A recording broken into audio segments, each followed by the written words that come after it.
Welcome to Brain Roots IAS. Today we will study the Green Resilience, India's 2024-25 Agricultural Milestone. देखिए, ये एक ऐसा topic है ना जो इकोनॉमी और एग्रीकल्चरल से जुड़े किसी भी एग्जाम के लिए बेहद इंपॉर्टेंट है। तो चलिए इसे डिटेल में आराम से एनालाइज करते हैं। तो आज हम क्या क्या कवर करने वाले हैं। सबसे पहले ये नया माइलस्टोन है क्या, फिर ये इतना इंपॉर्टेंट क्यों है, इसके बाद देखेंगे इंडिया की ग्लोबल स्टैंडिंग, फिर उन पॉलिसीज को समझेंगे जिनकी वजह से ये हुआ, और लास्ट में आगे के चैलेंजेस, ताकि हमें एक कंप्लीट बैलेंस्ड पिक्चर मिले। तो चलिए शुरू करते हैं। सबसे पहले हेडलाइन नंबर से। ये वो फिगर्स हैं जो इस पूरी स्टोरी को एक फाउंडेशन देते हैं। इस सक्सेस का स्केल क्या है वो इन्हीं नंबर से पता चलेगा। सबसे पहले बात करते हैं हमारी फूड सिक्योरिटी के पहले पिलर की, यानी फूड ग्रेन्स। देखिए 2024-25 में इंडिया ने प्रोड्यूस किए हैं 357.73 मिलियन टन्स फूड ग्रेन्स। ये अपने आप में एक रिकॉर्ड नंबर है। इसका सीधा मतलब क्या है? इसका मतलब ये है कि हमारे पास पब्लिक डिस्ट्रीब्यूशन सिस्टम, जिसे हम पीडीएस कहते हैं, उसके लिए एक जबरदस्त बफर स्टॉक है, और ये हमारी नेशनल फूड सिक्योरिटी को और भी मजबूत करता है। लेकिन अब देखिए, इतिहास में पहली बार इससे भी कुछ बड़ा हुआ है। जरा इस अगले नंबर पे गौर कीजिए। हॉर्टिकल्चर प्रोडक्शन, इसने फूड ग्रेन प्रोडक्शन को पीछे छोड़ दिया है। We are talking 362.08 million tons. सच कहूं तो this is the real story of 2024-25। ये सिर्फ एक नंबर नहीं है, ये इंडियन एग्रीकल्चर में एक पैराडाइम शिफ्ट का सिग्नल है, एक बहुत बड़ा बदलाव। अब ये जो कंपैरिजन है ना, ये एक बहुत बड़े स्ट्रक्चरल शिफ्ट को दिखाता है। ये सिर्फ ज्यादा प्रोडक्शन की बात नहीं है, it's about a smarter, more valuable kind of production.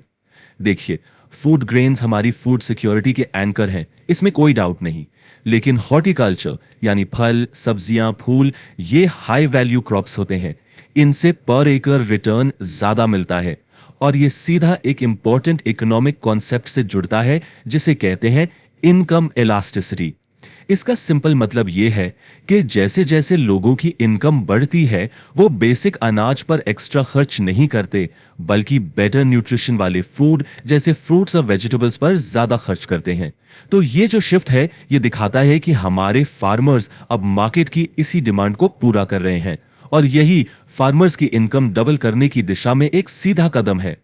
तो ठीक है, नंबर्स तो बहुत बड़े हैं, लेकिन नेशनल स्केल पर इनकी अहमियत क्या है, इकोनॉमी के लिए इनका क्या मतलब है? चलिए अब थोड़ा जूम आउट करके बिग पिक्चर देखते हैं। याद रखिए, एक सिविल सर्वेंट के लिए माइक्रो डिटेल्स के साथ साथ मैक्रो पर्सपेक्टिव रखना भी उतना ही जरूरी है। ये चार्ट देखिए, ये साफ साफ दिखाता है एग्रीकल्चर का मैसिव कंट्रीब्यूशन। एग्रीकल्चर हमारे देश के जीवीए में लगभग 1/5 यानी अराउंड 20% कंट्रीब्यूट करता है। अब सवाल उठता है, what exactly is this GVA और ग्रॉस वैल्यू एडेड? सिंपल शब्दों में, जीबीए एक सेक्टर में प्रोड्यूस हुए गुड्स एंड सर्विसेज की वैल्यू का मेजर है, लेकिन इसमें से इनपुट्स और रॉ मटेरियल्स की कॉस्ट हटा दी जाती है। So it shows a sector's real contribution to the economy. इसका मतलब सोचिए, देश की इकोनॉमिक इकोनॉमिक वैल्यू का लगभग 5वां हिस्सा अकेले इस एक सेक्टर से आ रहा है। और जीवीए सिर्फ एक किताबी एब्स्ट्रैक्ट टर्म नहीं है, यह सीधा लोगों की जिंदगी से जुड़ता है। यह डेटा पॉइंट बहुत बहुत इंपॉर्टेंट है, इसे नोट कर लीजिए।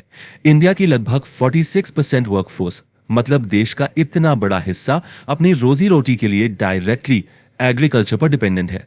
इसलिए यह सिंपल लॉजिक है, जब एग्रीकल्चर ग्रो करता है तो देश की इतनी बड़ी पॉपुलेशन की इनकम ग्रो करती है, और इसी को हम कहते हैं इंक्लूसिव ग्रोथ।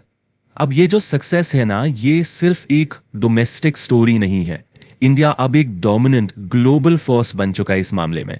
जब हम विश्व गुरु बनने की बात करते हैं, तो फूड सिक्योरिटी उसका एक बहुत इंपॉर्टेंट पिलर है। तो चलिए देखते हैं कि हम वर्ल्ड स्टेज पर आखिर कहां खड़े हैं। इंडिया की डोमिनेंस किसी एक चीज में नहीं, बल्कि मल्टीपल कैटेगरीज में फैली हुई है। हम पल्सेस और मिलेट्स में दुनिया में नंबर 1 है।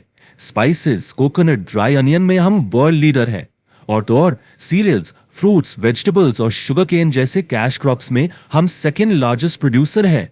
ये जो डाइवर्सिफिकेशन है ना, यही हमारी एग्रीकल्चरल रेजिलियंस को दिखाता है कि हम किसी एक चीज पर डिपेंडेंट नहीं है। और ये जो प्रोडक्शन लीडरशिप है, ये सीधे सीधे एक्सपोर्ट पावर में कन्वर्ट हो रही है। ग्रोथ देखिए, बस फिनोमिनल है।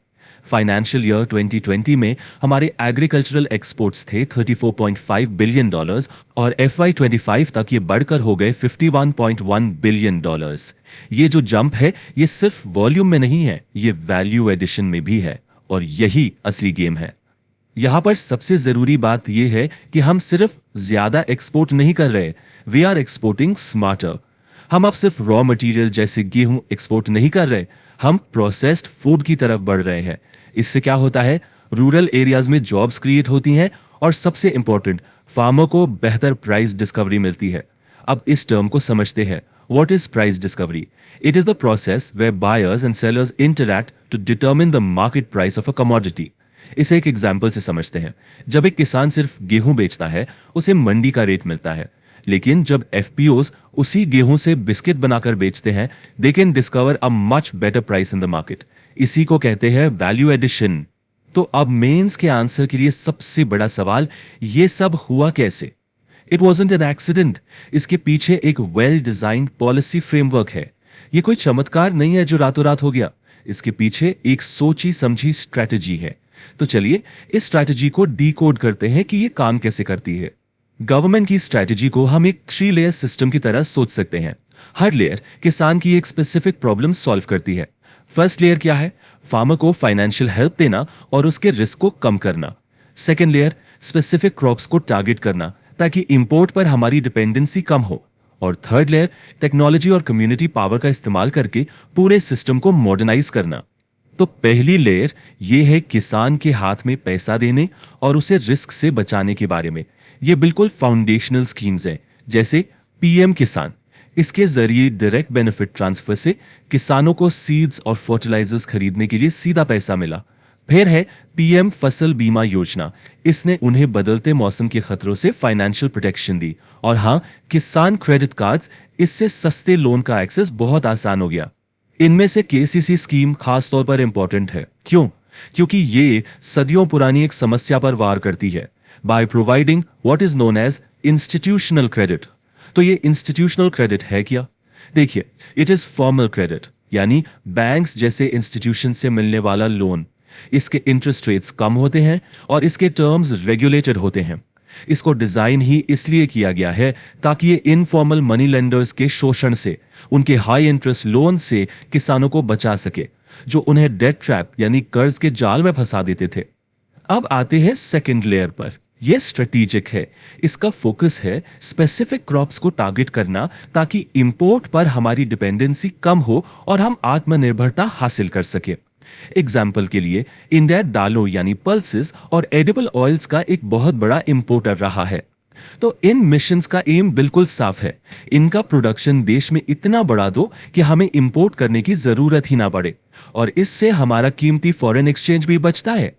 और आखिर में थर्ड लेयर, यह है टेक्नोलॉजी और कम्युनिटी पावर का इस्तेमाल करके एग्रीकल्चर को मॉडर्नाइज करना। सही मायनों में रेवोल्यूशन यहीं से स्केल अप होता है। जैसे ईनाम, ये एक डिजिटल मंडी है। यहां किसान अपना प्रोड्यूस देश में कहीं भी जहां उसे बेस्ट प्राइस मिले वहां बेच सकता है। फिर आते हैं 10,000 एफपीओज। ये छोटे छोटे किसानों को जोड़कर उन्हें एक बड़ी कंपनी जैसी बार्गेनिंग पावर दे रहे हैं।